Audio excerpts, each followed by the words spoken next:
This RealAg Radio podcast is brought to you by AIM EC Herbicide from FMC. Power up your spring burn-off and savings with AIM EC Herbicide. Control the toughest weeds, plus get $4 off per acre with the ACE Resistant Weeds program.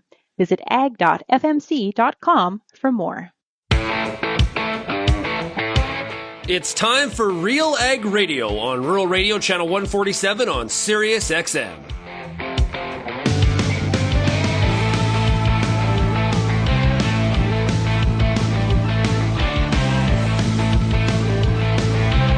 RealAg Radio and RealAgriculture.com is your home for insight and analysis of the issues that are impacting your farm business. Let's get real and get connected with RealAg Radio.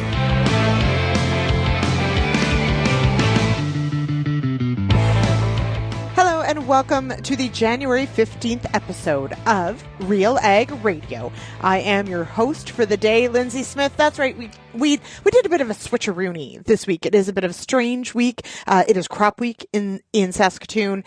Shaun is on the road. I'm actually taking a couple days off this week because my bestie out of southern Manitoba, Linda Rafford, has come to visit. And so I took some much needed time off, and we're going to try and skate the canal.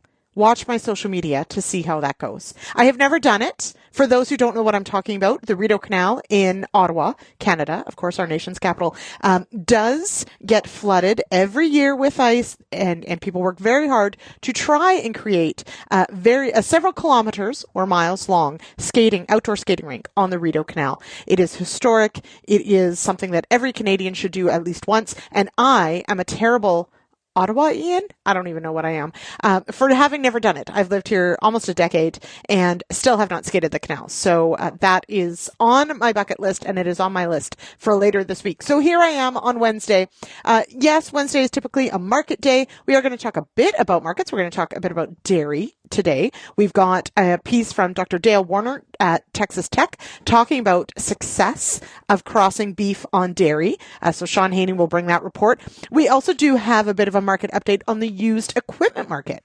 So for anyone who follows along, you'll know Machinery Pete, Greg Peterson. He's going to join the show to talk about the current used equipment market, the past market, so sort of what we've been coming off of, and looking forward on if there's going to be any steals of deals out there.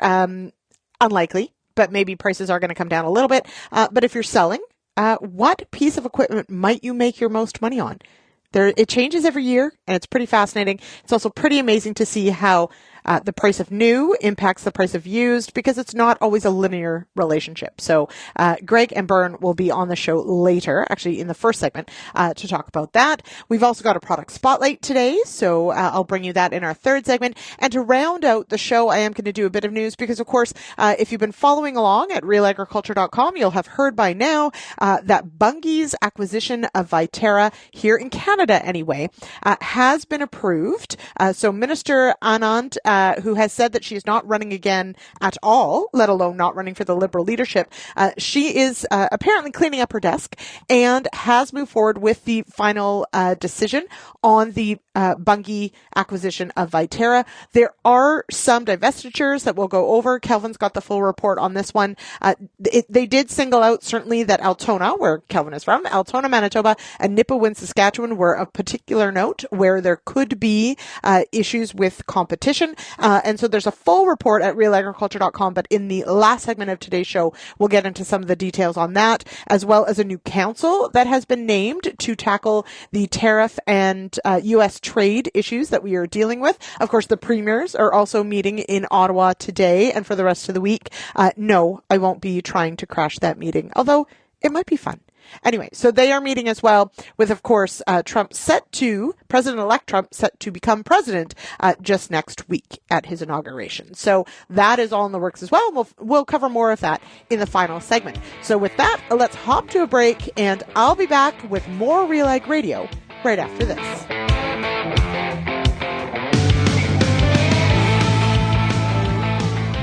Farm smarter with SGS. Our expert seed testing ensures your crops start strong and thrive. From germination to vigor to disease testing, SGS delivers results you can trust.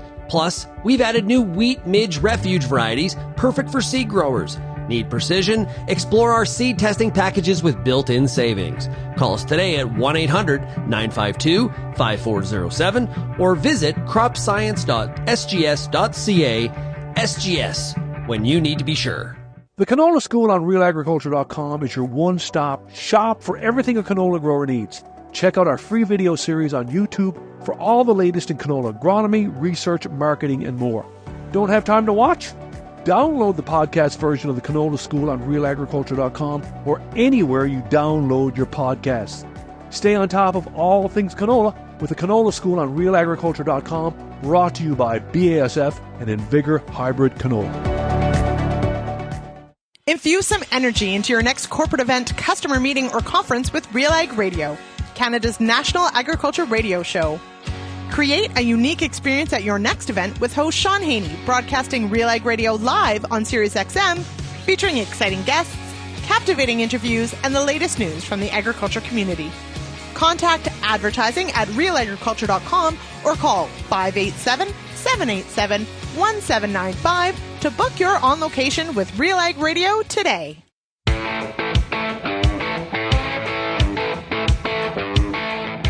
Welcome back to RealAg Radio here on Rural Radio, Channel 147, Sirius XM. This segment is brought to you by MMP Ag Intellect. Maximize productivity and profitability with an innovative all-in-one approach to farming. Combining accounting, business planning, agronomic field planning, and advanced technology, MMP Ag Intellect delivers personalized solutions that empower you to make confident, data-driven decisions. Visit mmp.ca today for more information.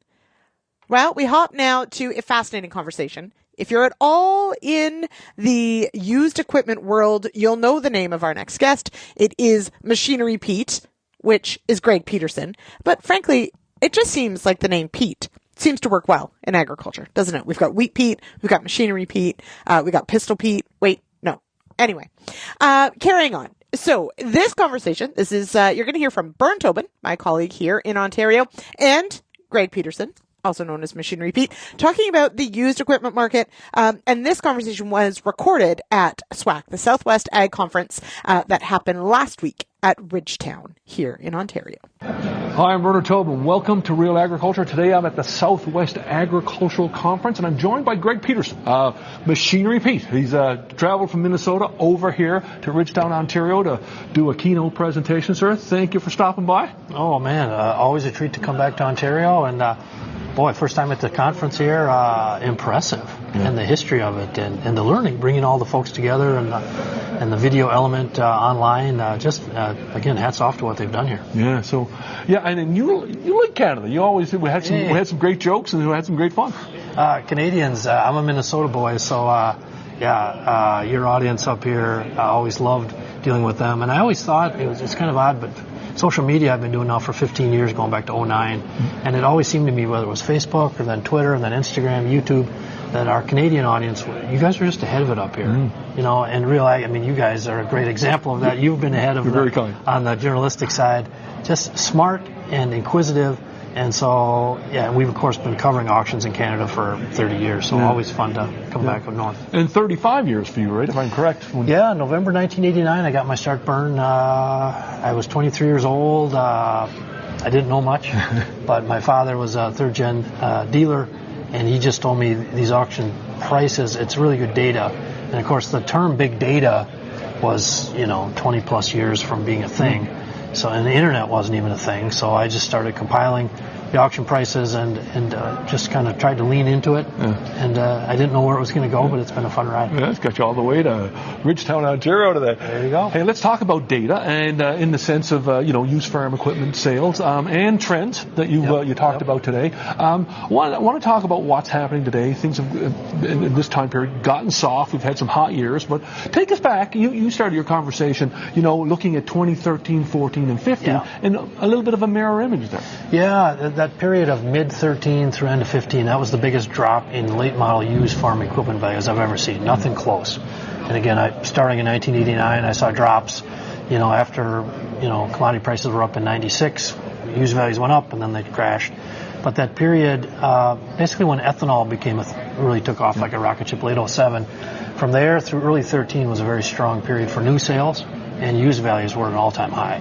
And then what was building up, you could see what was happening was dealers were getting a big excess of large late model units, like 24-row planters, sprayers, combines, high horse tractors. And they knew the pain was coming. And then when commodity prices fell, like April of 13, it started to adjust. And so that, to me, has been if history is a lesson, that's the data point I'm looking back at to compare to now, which I think we're about 1 year into this current recalibration.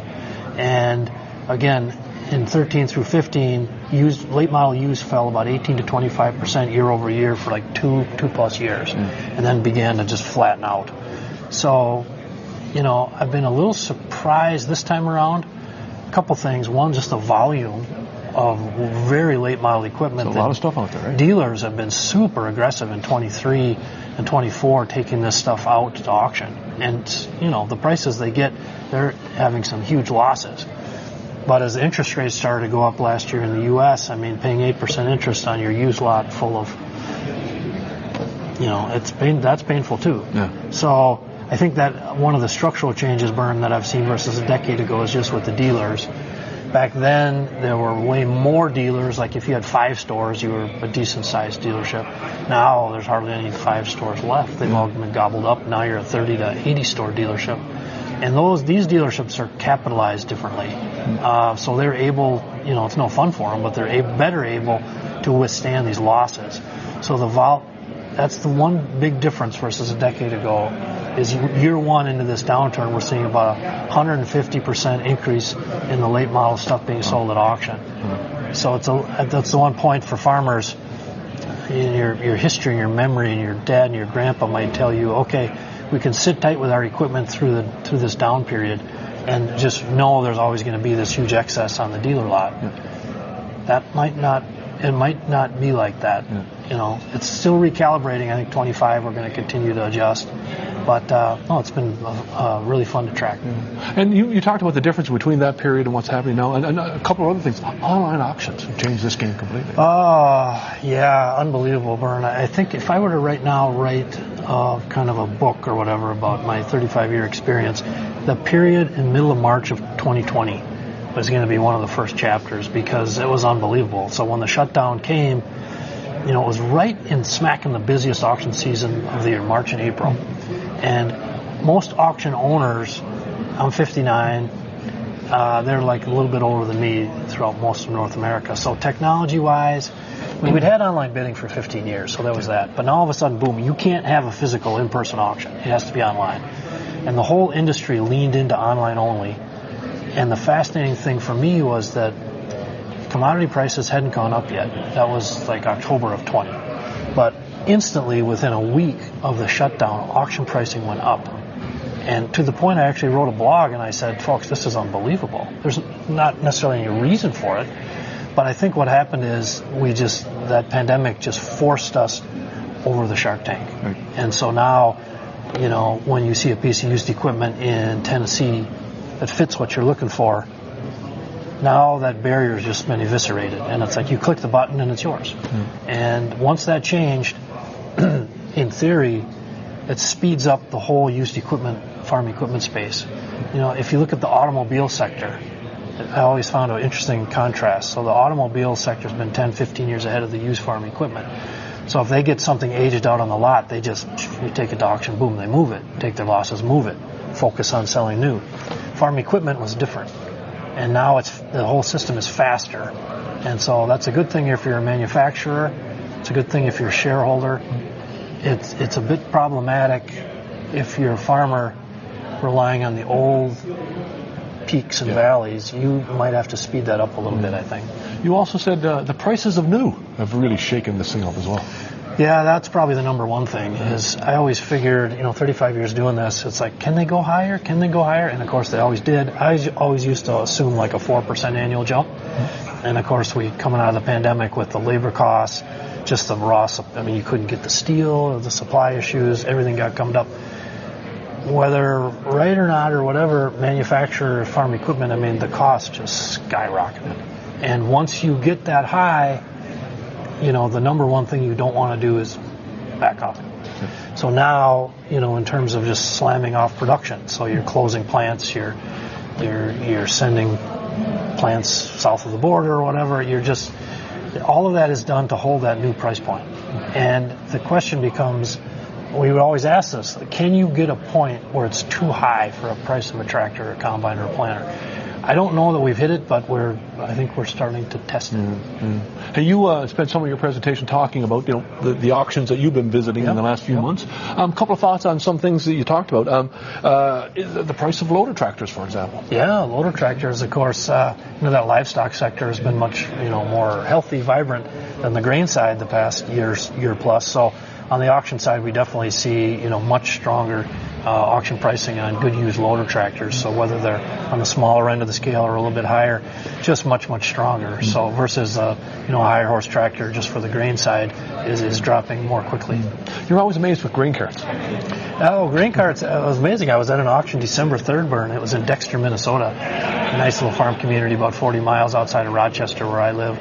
And it was a retirement sale, and everything sold really well. The tractor sold well, super clean operation, but the grain cart kind of stopped me in its tracks. It was a 22 model Brent 2596 on tracks, and it brought $170,000 US.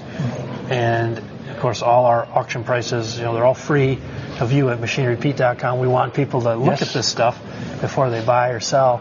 But that's the highest by I think it was $15,000, the highest auction price ever in a grain cart. And it did make me stop and say, let's just go back in time, because again, the price has been rising so fast. So the highest auction price ever on a grain cart 20 years ago in 2004 was $36,000, and 10 years ago in 2014 it was $72,000. Now of course they've continued to get bigger and bigger and bigger, but whether you can chalk it up to inflation, chalk it up to whatever you want. All I know is we went from 36K to 170K, and again, what drives that is the price of new. Yeah. You talked about, again, good used equipment is going to hold its value. And you talked about the limbo bar.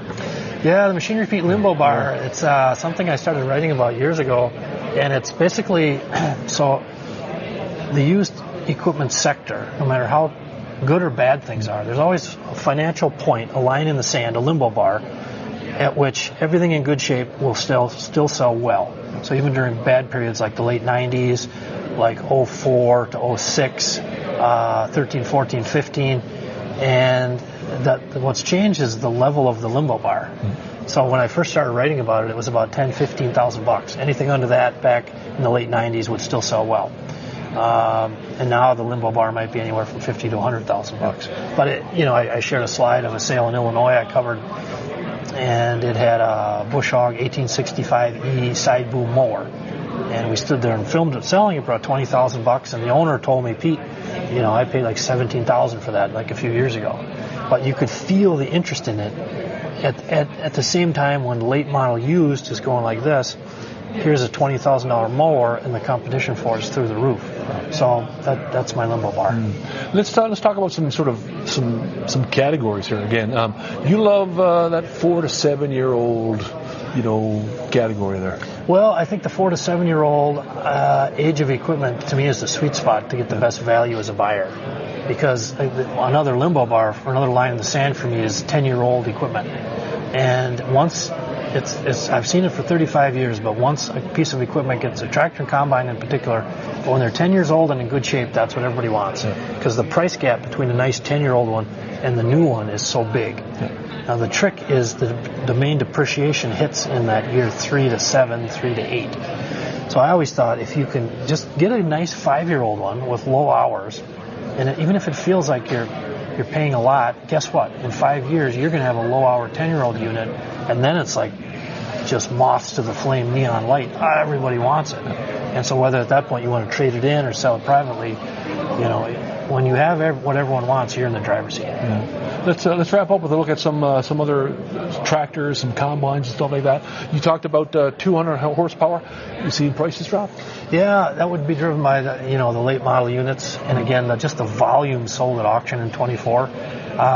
0 to 3 year old units, I think we're over like 126% jump. Yeah. So actually, given that humongous increase in the volume of these late model units sold, I've been kind of surprised the auction prices have held as good as they have. Now again, people will see a 200 horse tractor or a late model combine sell at auction, like a combine for whatever $420K, and they'll say, "Oh, that was terrible." But what they're comparing it to is the retail price of new. So what I track is the auction pricing, and we also track dealer advertised pricing, and then the gap between those 2 points. So I think combines are a year ahead, used combines. That big adjustment started in 23. A lot of them taken to auction. And the 200 horse tractors, 2024 was year one of that recalibration. 25 will be year two.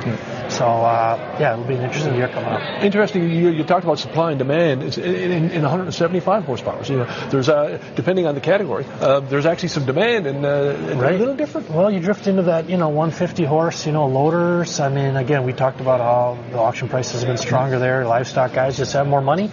And I mean, auction market is not science. It's, how much money do you have and how bullish are you on the future? So if you're a grain farmer pulling in that 350 horse tractor, 400 horse, those prices going down.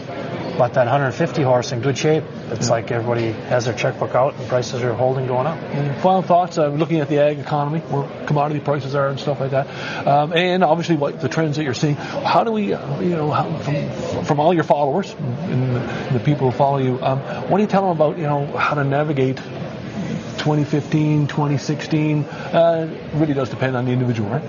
Yeah, it does. It depends on your operation, and I think the best thing you can do is, follow what you guys do and putting out information on all categories of agriculture. We zero into the equipment side of things, and hopefully the information can inform. And I think 2025, there's a lot of question marks with tariffs and such. Yeah. There's a lot of increased hope down in the U.S. with the election, generally in farm country, but as how it plays out is going to be interesting. But I guess what it gets back to, Bern, is that up or down or sideways, that's what I've always loved about the auction price data point, is it strips out all the emotion. Well, you love it. It's data takes away the emotion, right? It takes away the emotion, right. And so if things are going down, it's just how much are they going down. If they're conversely, when they go up, it's how much are they up. And we hope our data can help people make good decisions either way. Yeah.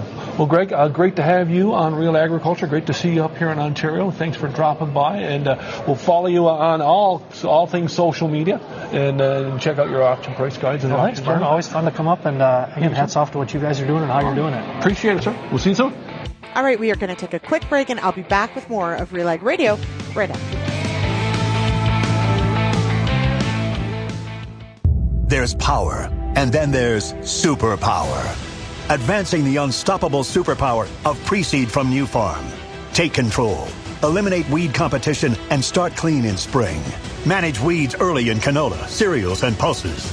Conquer, Goldwing, Thunderhawk, and Blackhawk EVO. Convenient formulations and multiple modes of action. Add more power to glyphosate, more benefits to your burn down. Go to newfarm.ca/burn down. Before you get back in the field this year, spend some time with the Corn School on RealAgriculture.com. Get all the information you need on hybrid selection, planting depth, crop inputs, and more from a wide range of industry experts. A massive library of video content is available on demand when you need it most. Spend your time outside of the field, inside the classroom, with the Corn School on RealAgriculture.com. Get all the information you need to keep your pulse crop healthy and profitable with the Pulse School on RealAgriculture.com. The Pulse School is a free YouTube video series covering agronomy, research, and more across a host of different pulse crops. It's also available as an audio podcast wherever you download or stream your favorite podcast.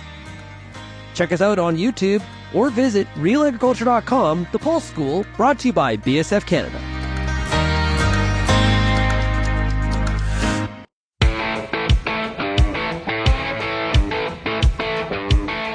Welcome back to RealAg Radio. I am Lyndsey Smith, and it is time now for our product spotlight. Joining me is Steve McQueen. He's the agronomy manager with Alpine. Welcome here, Steve.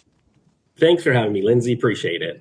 All right, we are going to talk about foliar fertilizer. This is a key one. How or why does including a foliar fertilizer application into a complete cropping plan allow for better balanced nutrient and cost management? Yes, I think a lot of times foliars have been, viewed as a pick-me-up or a catch-up, or we have tissue samples, and it's something that people use just to solve a problem. But if we want to manage our dollars properly and look at it, we say, okay, let's build a program so that we initiate and build the roots in the soil that we need, so that we can actually put a foliar and have a purpose for the foliar that we're putting down. Okay. So I really like this. We're sort of turning these things on its head. It's not a rescue necessarily. We're planning for success from the beginning. We're planning to use a foliar. So in that thinking, if we're going to use that strategy, is there a way to set crops up for foliar success later in the season? Yeah. So what I always look at is understanding foliar. For instance, where a lot of times people say, yeah, it's a rescue, and that's why they do fail, because we're trying to fix something that's maybe unfixable. But if we put a full program together and say a cropping plan, the more root tips, the more root mass that we can put into the soil, the more contact we have to increase our plant to soil interaction. And if we have those, connections built early, then when we put the foliar on, the foliar stimulates, triggers, and activates all those rooting systems to become more efficient, to be able to farm your soil much better and pull the nutrients up that the plants require. Now, so that brings us, I suppose, the next sort of thought, and that's around maintaining nutrient use efficiency during those peak times, those heavy draws. How do we make sure that, the plant's going to be able to access what it needs, maybe during those peak periods when the soil may not be able to provide it? Yeah. So this is where I believe a lot of growers and dealers, we need to do our homework and really understand what nutrient uptake is happening throughout a growing season. And I always refer it back to say, there's a lot of people, we buy a lot of products, we have a lot of steel on our farm, we understand every option on our combine. But do we understand every uptake, that a plant has? And I'll use phosphorus, for example. The majority of phosphorus is taken up in a plant after reproduction. So if we start to consider that, we say, okay, so we need to make sure we have phosphorus in place from reproduction on. And we don't usually concentrate on that. The second part is if we're looking at maybe a potassium draw, because everybody looks at putting lots of nitrogen on, but we may look at a potassium draw. And if a potassium in a plant, if a plant requires, that 10 to 12 pounds per day for a 10-day period, and the soil can only apply in the solution, 50 or 70% of that, that's when we start to look, the plant's falling behind. That's that hidden hunger where we're missing 30% of the P and K through those times. And that's where we have to address and say, now we need to put a foliar that is available to the plant for the plant to take up to fill the gaps at those times. But also by putting on a foliar, we're initiating root expansion, root growth, which will allow us to grab a little bit more out of the soil than we originally did to increase that root interception in the soils. I love this idea of planning for this ahead of time, because it's such a key part of the growing season of, answering that call when that plant really needs those nutrients. Are they going to be there? And providing all the avenues possible to provide it. So, exactly. really key stuff, and an important point about understanding all these demands, right? Of the crop, on the soil and on the nutrient availability. So now what does Alpine then offer as far as products are concerned when we're trying to answer this question in planning for foliar fertilizer success? Yeah, so I think the big key is we've always been known as a phosphorus company with in-furrow starting a plant off successfully, but we've really rotated into more of a potassium company as well. And we provide our Alpine BioK, which is a potassium acetate, which actually helps metabolize plants so they actually take nutrients up more efficiently. We know that acetic acid actually increases the amount of root tips that we have. And so we have a product that we want to spotlight, which is our Alpine F18 Max. And it's an 846 with some micronutrients. It has manganese, zinc, copper, and boron. And all those are essential for keeping pathways open, stimulating and trigger plants. When you apply it, you get nutrient uptake very efficiently with a little fulvic acid and the acetic acid. On top of that, we're stimulating that plant to harvest more nutrients out of the soil, and it just becomes a situation where we grow the synergy between plant, root, and soil for greater success. Now, for anyone who's interested, of course, where can they go? Where can they find more information or get in contact with someone with Alpine? Yep, so they can talk to our dealers, our DSMs, but if you go online, you can go to www.alpineptg.com. pfl.com, and that'll pick you up to our website. We're also going to be found under Nachurs Alpine Solution as well. All right, so alpinepfl.com. All right, Steve, thank you so much for joining me here on RealAg Radio. I appreciate it. It's my pleasure. Always great to be on board here, Lyndsey. Thanks again. All right, we'll be back with more RealAg Radio right after this.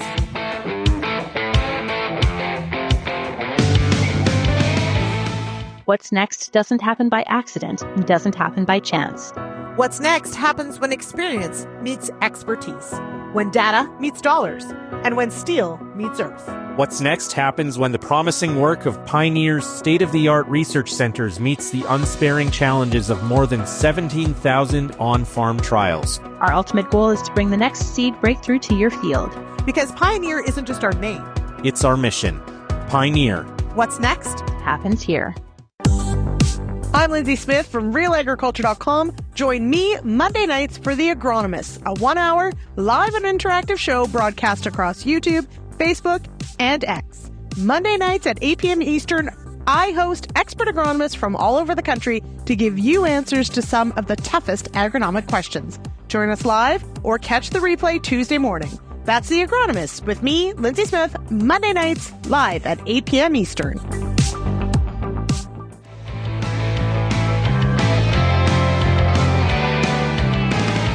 Back to RealAg Radio here on Rural Radio, Channel 147, Sirius XM. I am your host for the day, Lyndsey Smith, and for every acre, every row, every seed, precision wins. Every time.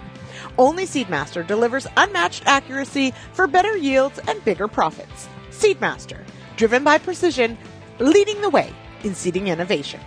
As they say, nailed it. All right, we're going to hop now to a conversation that Shaun Haney had just a couple weeks ago, talking about beef on dairy. Of course, our dairy herds, whether in Canada or the U.S., an important part of the beef industry. But of course, we've seen changes over the last few years that have actually sort of focused on how can we extract more beef pounds out of the dairy crosses, the dairy industry. And so the fascinating discussion on sort of where the technology side has gone, where the demand has gone, and where we may see actually a shift back to more focus on dairy, even though beef on dairy is certainly not going anywhere. Shaun Haney here with RealAgriculture.com and RealAg Radio, Rural Radio 147, Sirius XM. We're at the Milk Business Conference in Las Vegas, Nevada, and we're going to talk about one of the biggest trends right now in dairy. It's beef on dairy. What's happening in the genetic space? Joining us is one of the keynote speakers. It is Dr. Dale Woerner out of Texas Tech University. Dr. Woerner, great to meet you. Likewise. Nice to meet you today. Happy to be here. Okay, so let's talk about the significance of beef on dairy right now in the marketplace. Yeah, the significance is huge on the dairy side as well as the beef side of the industry. I work as a meat scientist there at Texas Tech, so what we really see is the impact on beef cattle production. Today, it's over 1 in 5 or over 20% of the cattle that we're harvesting as fed cattle today are actually coming off of dairies. Not all of those are crossbreds, but the vast majority of them are today. So we've seen extreme growth since 2017, 2018, in the numbers of crossbred calves replacing Holsteins or the traditional straight-bred dairy calves. So they're making up more than 20% of the mix of harvested cattle today. Who's happier about this? The dairyman finding a new profit center, or is it the feed yard? Or is everybody winning? Yeah, I think it's pretty mutual right now. I mean, these cattle not only are providing that supply in terms of numbers, but the type of beef they're producing is exceptionally good as well. High quality grades. We get a lot of prime cattle, a lot of premium choice cattle coming into that mix, getting into branded programs.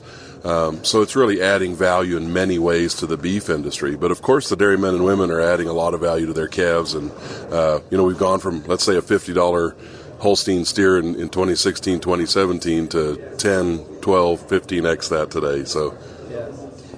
So, and we're also getting more sophisticated about it too, because we're working the math back from the slaughterhouse, from grid programs, and knowing some of the genetic combinations that are really winning in the feed yard. Yeah, no doubt. Grid-based marketing is a huge opportunity. We know what we're producing in the way of quality and yield grade on these cattle. Utilizing genetics primarily to make improvements at the dairy level, demanding more value for those calves. We've seen tons and tons of progress. from, over the last 7 or 8 years in terms of the value and the quality of cattle being produced. And it's not just about semen. There's also a lot of companies focus on embryos as well. Talk about how this has really kind of evolved. Yeah, so, we've gone from that 2017 era where we were cleaning out a lot of semen tanks. I mean, that's kind of what we call it, clean out era, where it was kind of the lowest quality, lowest valued beef semen that was left over going into cows. We rapidly involved with most of your genetics companies developing a special line of bulls or sires to go to perfectly complement, that dairy dam, putting on muscularity, downsizing those cows into something more moderate, and then seeking things like ribeye area and marbling score, which are ultimately important to the beef carcass and the eating quality of beef. Now, and also there's some significance I've heard about surrogate programs as well. Talk about that. Yeah, absolutely. Of course, the dairy cow is ultimately a surrogate to the beef industry, whether it be a day-old calf that's a half-blood dairy, a half-blood beef, or a all-beef embryo, which has become a concept that's being experimented with. It's not been fully taken on or adopted, but has real upswing to it. I think once we get to a level of efficiency, reproductive efficiencies, to where we're matching pregnancy rates or fertility rates with embryo as we are semen service, then that's something that will continue to grow over time. Of course, now we're looking at Wagyu programs, a lot of Wagyu beef genetics going into the dairy cows to fill that niche market, that growing demand for that really high-quality beef product as well. As a meat scientist right now on this topic, what are some of the gaps, the questions that you're trying to answer in your research? Yeah, so just like anything else, something that's really good, you start to find problems with it, or wanting to tweak and fine-tune on things. Liver abscesses is no secret to our industry. We have to understand that these cattle are more prone to or have been producing more liver abscesses. So we continue to dive into causation and remedies for that. I would say that our industry has made good progress in that numbers of abscesses are declining, severity of those abscesses declining, mainly through calf management as well as feedlot management from a nutrition perspective. So that's improving. One thing that I think we can always continue to improve is red meat yield. Remember, we've got half of this equation in the dairy cow who's intended to produce milk, not meat. Beef sire, of course, the opposite of that. But we have to continue to improve the conformation, the component value, muscle, fat, and bone ratios of these cattle. There's a lot of opportunity to improve that. The industry is changing in the way that we measure yield or yield grade. Will become more advanced and more accurate in the future.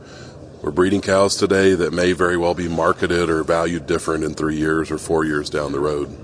One of the popular questions I'm sure that you get all the time is, how long does this last? How much more growth opportunity is there? What's your sense of that? Well, I mean, growth is limited, right? We only have a certain number of dairy cows in this country. We're near optimal on the number of beef on dairy calves we can get, considering the fact that we still have to have replacement females on the dairy. I would say maybe there's 250 up to 500,000 opportunity left in making more of these crossbred calves to replace Holsteins. So we're limited in that sense. But longevity, between you and I hope it never goes away. I think we really need to maintain the value of these calves so that we don't go back to the way we were doing it with straight bred dairy cattle in the beef industry. There's been so much progress made. This is such a good thing for the beef industry, hopefully for the dairy industry. I hope it never goes away. Yeah, it's actually a really interesting collaboration between beef and dairy where it's worked out for both sides, like you said. No doubt. I mean, we see research being funded from the beef side for dairy animals. It's the first time in history that I'm aware of, that's happening. But we're learning from each other. We're learning from each other on beef and dairy sides, whether it be animal health, nutrition, data keeping, data capture. I mean, the dairymen and women are the best historically at keeping data, making decisions on data, not so much on the beef side of the equation. So we're learning a lot. Genetics, artificial insemination, data, record, traceability, all coming together in the middle with the beef on dairy. Curious, is this a global phenomenon or is this only happening in the U.S.? It should be a global phenomenon. It's grown the most in the U.S. by far in comparison to the international markets or opportunities. But it is growing now as a result, I believe, of genetics companies based in the U.S. taking those products internationally in the way of beef semen, pushing that onto dairy operations in Australia, in parts of Europe. So it has existed internationally, but it's growing now internationally. But the growth that we've seen has been unprecedented in the last 6 or 7 years. Well, Dr. Woerner, thanks a lot for joining us. Good luck with your keynote speech here this afternoon, and look forward to chatting again soon. Absolutely. Appreciate it. All right, we'll be back with more RealAg Radio right after this.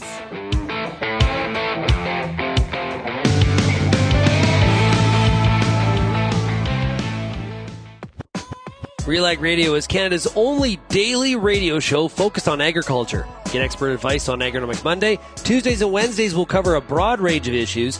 Thursday we'll hear from farmers across the country on the Farmer Rapid Fire. And we'll wrap things up Fridays with the RealAg Issues panel with Kelvin Hepner and Lyndsey Smith. Join us Monday through Friday at 4:30 Eastern. And don't forget about the replay at 7 in the morning on Rural Radio 147, Sirius XM. Hi, I'm Bernard Tobin, host of the Soybean School on RealAgriculture.com. Throughout the year, on the Soybean School, we'll bring you timely agronomic video content from planting to harvest, from the latest agronomic research to the latest in production technology. Check out our massive video library on YouTube, RealAgriculture.com, or download the audio podcast versions wherever you get your podcasts. The Soybean School is brought to you by BASF and Syngenta Canada.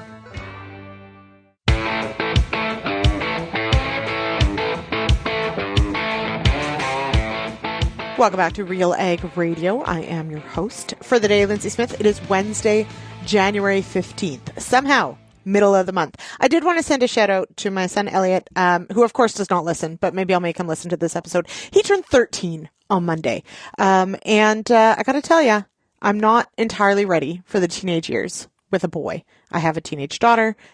Maybe that was the training I needed. And we're rocking and rolling. We're going to be ready for a teenage boy. All I know is he already eats a lot, and he's already taller than me. So everybody out there, send your best advice for dealing with teenage boys. You can reach me at RealLoudLyndsey across social media, or you can send me an email, lsmith@RealAgriculture.com. Of course, you can also send me feedback on the show. But I need life advice.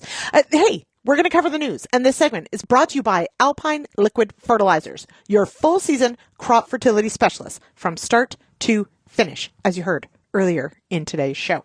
All right, as promised, we're going to get to the news. I wanted to just, before we do that, there will be, of course, far more conversation happening in the weeks ahead as we narrow down the list of who is in and who is out for the leadership race, and, of course, as we approach a federal election. But there was some pushback to Shaun Haney's column where he talked about how Pierre Poilievre is what we need to get a shot in the arm of Canadiana.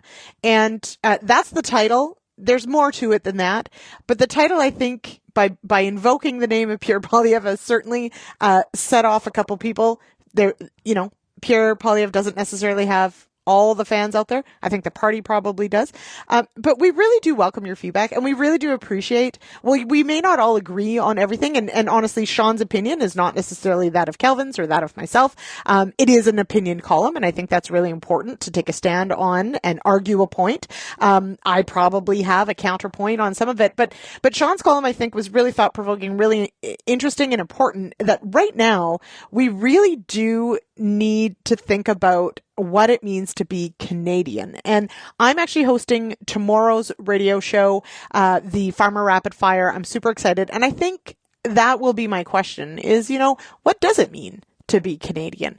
Because I think it's pretty darn important at this juncture as we think about trade, as we think about, jokingly or not jokingly being taken over by our neighbor to the south, that realistically we are at a point where we will be choosing our new leader soon, probably in May at some point. And our leaders do choose the direction that our laws take. They choose the direction that our policies take. And it's incredibly important. And I think it's important that all of us sit back and think about, what does it mean to be Canadian? And I agree with Shaun wholeheartedly that saying we're not American is not enough. And we love our American friends. don't get us wrong, but we are distinct. We are different countries and we're different people. There's lots of similarities, but there's lots of differences, and we have different systems. We have different systems of government, for worse or for better.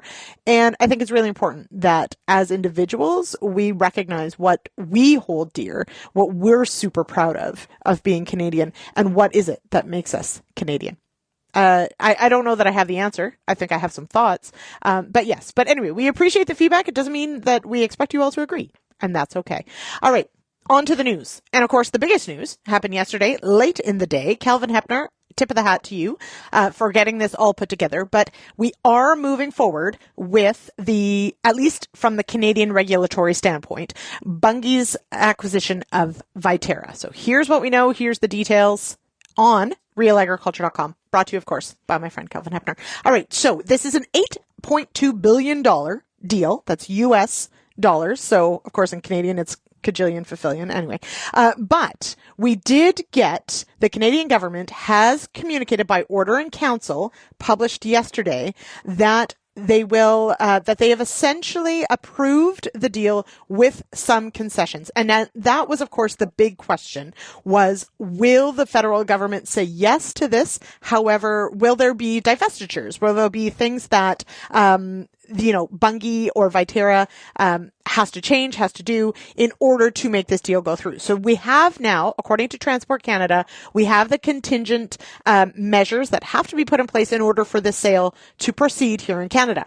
It is requiring, so Transport Canada under Minister Anita Anand is saying there has to be the sale of 6 grain elevators that purchase canola seed near Bunge's canola crush plants at Altona, Manitoba and Nipawin, Saskatchewan. So now these two areas, it is the surrounding area. For those familiar with the area, Viterra has elevators at Fanistel, Tucker, Beausejour, and Winnipeg, called the Coulter unit. Nipawin has a Viterra elevator at Valparaiso and a Bunge elevator at Dixon. So there is going to have to be some sort of sale happening there. So who those get bought by, I'm not sure. That will remain to be seen. There have to be strict and legally binding controls on Bunge's minority ownership stake in Saudi-owned G3. This is to prevent Bunge from influencing G3's pricing or investment decisions. So, of course, this was another key part of this deal that a lot of people pointed out, is that where Bunge and Viterra maybe don't necessarily operate in the exact same space, G3 does, and Bunge is a minority owner of G3. There will have to be price protection programs for certain purchases of bulk canola oil in Central and Atlantic Canada. And Viterra must maintain its head office in Regina for at least 5 years. What happens after that, we don't know, but Viterra's head office will remain there. And the government is requiring a binding commitment from Bunge to invest at least, this is Canadian now, $520 million in Canada within the next 5 years. So now, most of the antitrust approvals for this deal most, not all, throughout the world were granted midway through last year. But certainly all eyes have been on Canada, of course, with the role that Viterra plays here. This has been a big question. However, Bunge says that, of course, with this Canadian approval, they are nearing completion of the regulatory process and expect to close in early 2025. And so that is according to Bunge. And so we will have to see when that all happens and what the fallout is. So, of course, we asked our audience when news of this first all came out in, I think it was mid-2023. We certainly asked through Real Agri Studies and through our Insights panel, we asked farmers across Canada what they thought of this. And 79% of Canadian farmers were concerned about this acquisition of Viterra by Bunge. Certainly were concerned about the competitiveness in certain jurisdictions and the consolidation, frankly. I mean, consolidation is not new, but it definitely does cause potentially some issues in some areas. We also had some research come out through APAS and the University of Saskatchewan that pegged the cost to farmers somewhere north of $700 million. That's in annual losses to farmers. So we'll have to see what happens, but it does appear that this is going forward. Also in the news, we are getting a new council that was announced. It's a voluntary initiative announced last Friday, and this really puts together a lot of the key industries that realistically are likely to either be targeted or hardest hit by potential tariffs by President-elect Trump as he takes office next week. But also, of course, looking forward to the CUSMA/USMCA review that is set to come up in the next 18-ish months.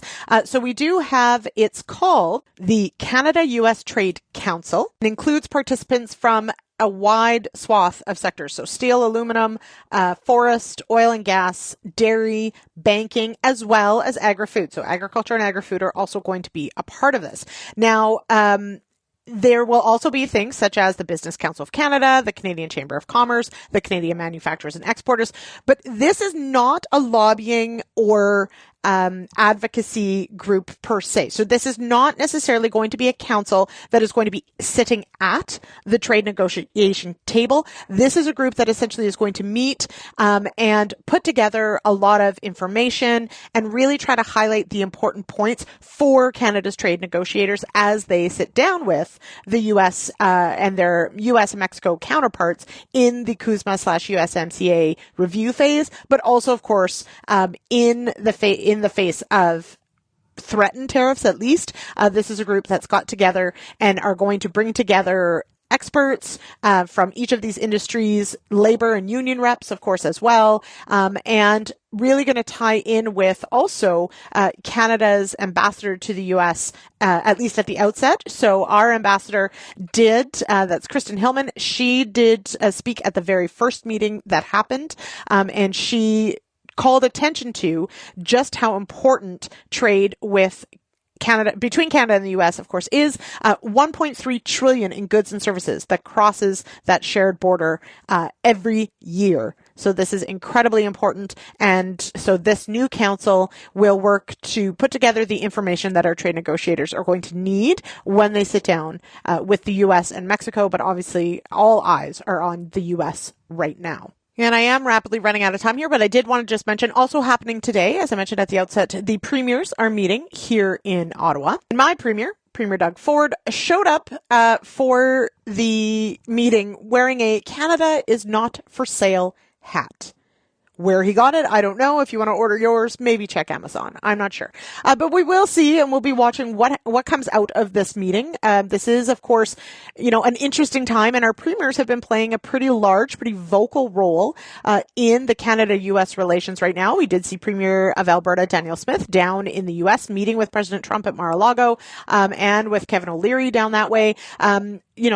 Premier Ford has been incredibly vocal about retaliation and being ready to meet the U.S., sort of tit for tat. And so we'll see what comes out of this meeting. If we see a coordinated approach between the premiers and the federal government, we certainly have seen where different premiers have different ideas of how this trade file should be handled, and how proactive Canada should be. But of course, the clock is also ticking. So we will see next week. Will we see these stepped in tariffs that were circulated or talked about earlier this week, where we may see in the 3 to 5 range at first, as opposed to that 25. That's, of course, what we're all waiting for. But the premiers want to know what Canada's plan is, and we're waiting to hear what role the premiers will be playing in that as they conclude that meeting later today in Ottawa. So all eyes on Ottawa for sure.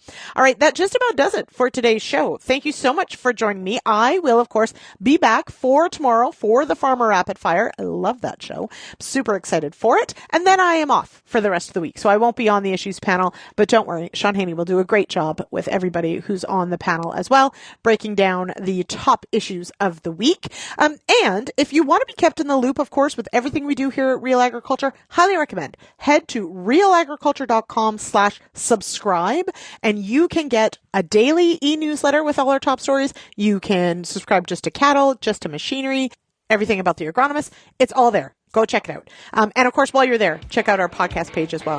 You can subscribe to those as well. All right, that does it for me here on RealAg Radio. Thank you so much. I'll be back tomorrow. Cheers, everybody.